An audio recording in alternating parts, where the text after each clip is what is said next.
Hi everyone, Chris Natzke here with Black Belt Leadership Speaking and Coaching with your Mind of a Champion tip of the week. You know, the older I get, the wiser I get, hopefully, I have learned to understand that the things that I think cause me the most upset in my life, the things that have been the most challenging, the things that bring me the most pain and consternation, it's not necessarily about the things that happen to me or what someone has done to me, but it's about the judgments that I carry about those instances that cause me the greatest amount of pain. You know, it's not so much exactly what's happening to us, but it's our way of dealing with those things and our way of holding on and refusing to let go to the anger and resentment that can have the biggest impact on us. You know, in my own life, probably the two most painful times that I had is number one, when I lost my brother at age 17 to a drowning accident, and then later on, you know, in my adult life when I went through divorce. Two of the most painful times that I ever had in my life. And you know, what I realized though is that I could hold on to that pain, I could hold on to that resentment, or I could start to let it go. Now, you need to let it go after you've been able to go through your grief, right? It's not healthy to just to ignore it. But you know, after I went through my grief, what I realized is that not only did it start to free me up, but I started to realize that I had some responsibility in the matters as well. And I could take responsibility for what occurred. I could look at what I did to create, promote, or allow any of those things that happened in my life.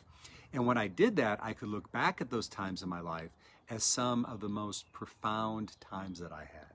You know, the great gifts that came from them, the great lessons that came from them, and how they worked as a catalyst to move things forward in my life. So it reminds me of a story that I think really illustrates this well. It's a story of the two monks.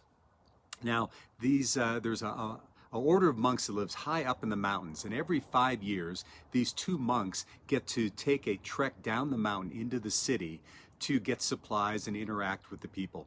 Now, this is a pretty awesome order of monks from what I understand. I mean, they're beloved in the mountain community, they do great service, they're really into their own introspection and spiritual growth, but they have one really interesting quirk about the order. See, it's an order of all men, and one of the things that they vow to is to have no contact with women in any kind.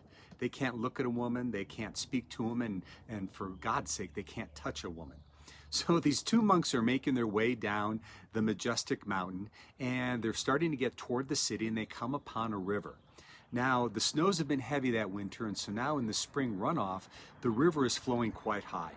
And when they get to the river's edge, what do they see but a beautiful young woman? Long flowing hair and bright eyes.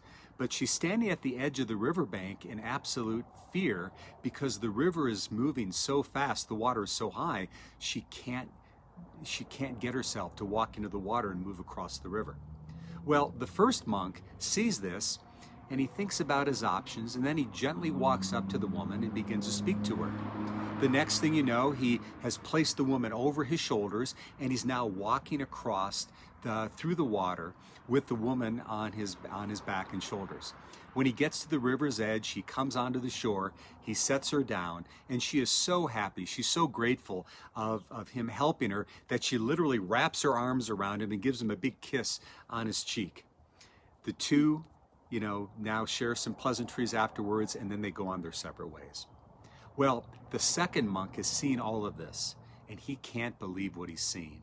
And he is angry, he's resentful. In fact, it's safe to be saying that he's one pissed off monk. But he decides not to say anything. And the two brothers continue to walk down the path toward the city. And hours go by.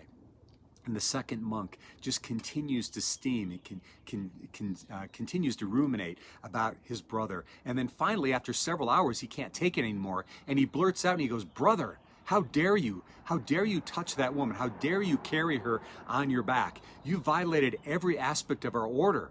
I can't believe that you violated us in such a awful way." And the first monk pauses and he looks at his brother and he says, "My dear brother, I set the woman down at the river's edge several hours ago, but it appears that you are still carrying her." Every time I've heard that story, I thought, man, where are the opportunities in my life to let go of some things that aren't serving me anymore? Where's the time for me to let go of some of the anger, the resentment, the judgments that I have? And so I have the same question for you. As you're moving about your life this week, do you have instances where it would really benefit you and really help you to let go? Let go of the judgments, let go of the resentment, and then look at, be introspective to see how you can use those instances to propel your life forward in ways that maybe you've never thought of before. So that's my message for you this week, my friends. I hope you found this useful. I hope that you are able to find a way in your own life this week to let go of the things that no longer serve you, so you can use them as a catalyst to move yourself ahead in more powerful and profound ways. So this has been Chris Natzke with Black Belt Leadership Speaking and Coaching. As always, please like and share and comment below, and we'll see you next time on the Mind of a Champion Tip of the Week.